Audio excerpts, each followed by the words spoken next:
My channel ಉತ್ತರ Karnataka recipe ನೋಡಾಕತ್ತಂತ ಎಲ್ಲ ನನ್ನ ಅಕ್ಕ ತಂಗಿಯರಿಗೂ ನಿಮ್ಮ ಮನೆ ಮಗಳಾದ ಲಕ್ಷ್ಮಿ ಆರ್ ಮಾಡುವ ನಮಸ್ಕಾರ ಫ್ರೆಂಡ್ಸ್. ಇವತ್ತಿನ ರೆಸಿಪಿ ಏನು ತೊಗೊಂಡಿನಿ ಅಂದ್ರೆ ನಾನು ಯಾವ ರೀತಿ ಬೀಟ್ರೋಟ್ ಪಲ್ಯ ಮಾಡೋದಂತ ಹೇಳ್ಕೊಡ್ತೀನಿ, ನೋಡ್ಕೊಂಬಂದು. ಬೀಟ್ರೋಟು ಒಂದು ಚಿಕ್ಕದಾಗಿರುವಂಥ ಬೀಟ್ರೋಟು ಈ ರೀತಿ ಹೆಚ್ಚಿಟ್ಕೊಂಡಿನಿ.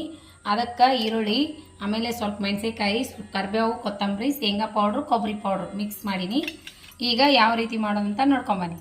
ನೋಡ್ರಿ, ಬೀಟ್ರೋಟು ಕ್ಲೀನಾಗಿ ತೊಳ್ಕೊಂಡು ಹೆಚ್ಚಿಟ್ಟಿನಲ್ಲ. ಈಗ ಸ್ವಲ್ಪ ನೀರು ಹಾಕಿ ಬೇಯಿಸಿರೋಣ ಒಂದು ಸ್ವಲ್ಪ ಹೊತ್ತಿಗೆ. ಇವು ನೀರು ತೆಗೆದು ತೊಗೊಂಡು ಒಗ್ಗರಣೆ ಮಾಡ್ಕೊಂಡು ನೋಡ್ರಿ, 3 ರಿಂದ 4 ಸ್ಪೂನ್ ಎಣ್ಣೆ ಹಾಕಿದ್ದೀನಿ. ಜೀರಿಗೆ ಅಥವಾ ಸಾಸಿವೆ, ಜೀರಿಗೆ, ಈರುಳ್ಳಿ, ಮೆಣಸಿನ್ಕಾಯಿ. ಚಟ್ಪಟ ಅಂದ ತಕ್ಷಣ ಈರುಳ್ಳಿ ಮೆಣಸಿನ್ಕಾಯಿ ಹಾಕೋಣ. ಈರುಳ್ಳಿ 2 ಈರುಳ್ಳಿ,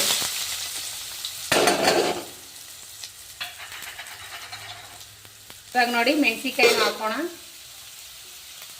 ಸ್ವಲ್ಪ ಮೆಣಸಿನ್ಕಾಯಿ ಹಾಕಿದ್ರೆ ಮಧ್ಯದಾಗ ಚೆನ್ನಾಗಿರ್ತದೆ.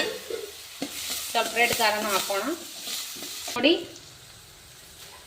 ಕುದಿಸಿ ಬೇಯಿಸಿ ಇಟ್ಕೊಂಡಿರುವಂಥ ಬೀಟ್ರೋಟ್,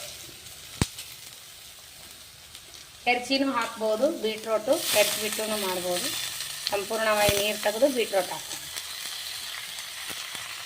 ಇವಾಗ ನೋಡಿ, ಸ್ವಲ್ಪ ರೆಡ್ ಖಾರ, ಸ್ವಲ್ಪ ಅರಿಶಿನ ಪೌಡರ್, ಸ್ವಲ್ಪ ಗರಂ ಮಸಾಲೆ, ರುಚಿಗೆ ತಕ್ಕಷ್ಟು ಉಪ್ಪು. ಸ್ವಲ್ಪ ಹೊತ್ತು ಇಟ್ಕೊಂಡಿನಿ. ಇವಾಗ ಸ್ವಲ್ಪ ಲಿಂಬೆ ರಸ ಹಾಕಿಬಿಡೋಣ. ಈಗ ಸ್ವಲ್ಪ ಲಿಂಬೆ ರಸ, ನೀವು ಹುಣಸೆ ಹುಳಿ ಆದರೂ ಹಾಕ್ಬೋದು. ಇವಾಗ ನೋಡಿ, ಶೇಂಗಾ ಮತ್ತು ಕೊಬ್ಬರಿ ಪುಡಿ, ಒಣ ಕೊಬ್ಬರಿ ಪುಡಿ ಮಿಕ್ಸ್ ಮಾಡಿ ಇಟ್ಟಿರುವಂಥದ್ದು ಸ್ವಲ್ಪ ಹಾಕ್ರೆ ಟೇಸ್ಟ್ ಚೆನ್ನಾಗಿರುತ್ತೆ. ನಾ ಮಾಡೋದು ಇದೇ ರೀತಿನೇ, ಸಖತ್ತಾಗಿರುತ್ತೆ. ಚಪಾತಿ ರೊಟ್ಟಿ ಜೊತೆ ಸೂಪರ್ ಕಾಂಬಿನೇಷನ್. ಈ ರೀತಿ ಒಂದ್ಸರಿ ಮಾಡ್ಕೊರಿ, ಮಸ್ತ್ ಅಂದ್ರೆ ಮಸ್ತ್ ಆಗ್ತೈತಿ. ಸಂಪೂರ್ಣವಾಗಿ ರೆಡಿ ಆಯಿತು. ಸ್ವಲ್ಪ ಮೇಲ್ಗಡೆ ಕೊತ್ತಂಬರಿ ಉದುರಿಸ್ಕೊಂಡು ಸರ್ವ್ ಮಾಡೋದು. ನೋಡಿರಿ, ಈ ರೀತಿ ಆಗುತ್ತೆ, ಮಸ್ತ್ ಆಗ್ತೈತಿ.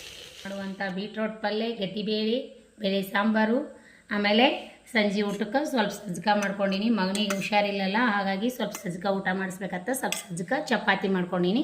ನೀವು ಈ ರೀತಿ ಮಾಡಿಕೊಡ್ರಿ, ಮಕ್ಕಳಿಗೆ ತುಂಬಾ ಇಷ್ಟ ಆಗ್ತದೆ, ದೊಡ್ಡವರಿಗೂ ತುಂಬಾ ಇಷ್ಟ ಆಗ್ತದೆ. ಈ ರೀತಿ ಊಟ ಈ ರೀತಿ ಮಾಡ್ಕೊಂಡಿರೋದು ನಿಮಗೆ ಇಷ್ಟ ಆದ್ರೆ ಲೈಕ್ ಮಾಡಿರಿ, ಶೇರ್ ಮಾಡಿರಿ, ಸಬ್ಸ್ಕ್ರೈಬ್ ಆಗಿರಿ.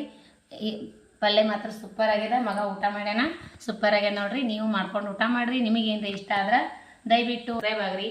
ಇದೇ ರೀತಿ ಪ್ರೀತಿ ವಿಶ್ವಾಸ ಸದಾಕಾಲ ತೋರಿಸ್ತಾನೆ ಇರಿ. ಯಾರೆಲ್ಲ ನನ್ನ ರೆಸಿಪಿ ತಪ್ಪದೆ, ಯಾರಿಗೆಲ್ಲ ನನ್ನ ರೆಸಿಪಿ ಇಷ್ಟ ಆಗ್ತದೆ, ರೆಸಿಪಿ ಇಷ್ಟ ಆದರೆ ದಯವಿಟ್ಟು ಲೈಕ್ ಮಾಡಿ, ಶೇರ್ ಮಾಡಿ, ಸಬ್ಸ್ಕ್ರೈಬ್ ಆಗಿರಿ. ಯಾರೆಲ್ಲ ನನ್ನ ರೆಸಿಪಿ ತಪ್ಪದೇ ನೋಡ್ತೀರಿ ಅವರಿಗೆಲ್ಲ ತುಂಬ ಹೃದಯದ ಧನ್ಯವಾದಗಳು. ಸಿಗೋಣ ಫ್ರೆಂಡ್ಸ್, ನಮಸ್ಕಾರ, ಬಾಯ್.